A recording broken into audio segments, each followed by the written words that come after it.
really enjoyed seeing Andy Card last night. I think he did a fabulous job with his message and his presentation. He specifically spoke about the topic of risk, and if I recall, he indicated that he believes as a nation we have gone too far in terms of our interest in mitigating risk. People are now afraid to take risk, and he indicated that they thought that was the wrong stance to take, and I have to say I agree with him. I mean, growth doesn't happen without risk. People in this room, in this conference, wouldn't be here without taking some degree of risk, and whether you're comfortable with it or not, risk is required to grow. So I really did, I aligned with the comments that he made last night.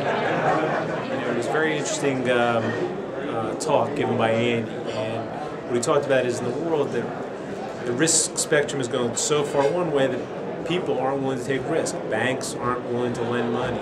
People are not willing to step out. But in this right now, we're in the commercial real estate space, and our feeling is it's a good time to start taking a look at opportunities. It's perhaps to take some calculated risks in areas we don't understand.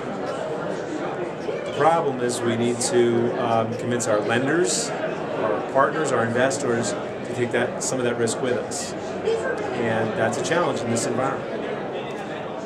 Business leaders need to understand about risk. As I was explaining to a guy today at lunch, anyone who tells me that never made a mistake or never failed doesn't take enough risk.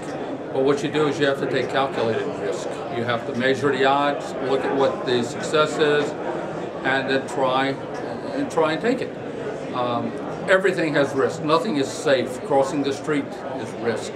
And today's environment, there's a lot of risk in business. The economics of the day, the changing government regulations, what are they going to do with taxes, what are the new emphasis on hiring contractors, employees. So there's always risk out there.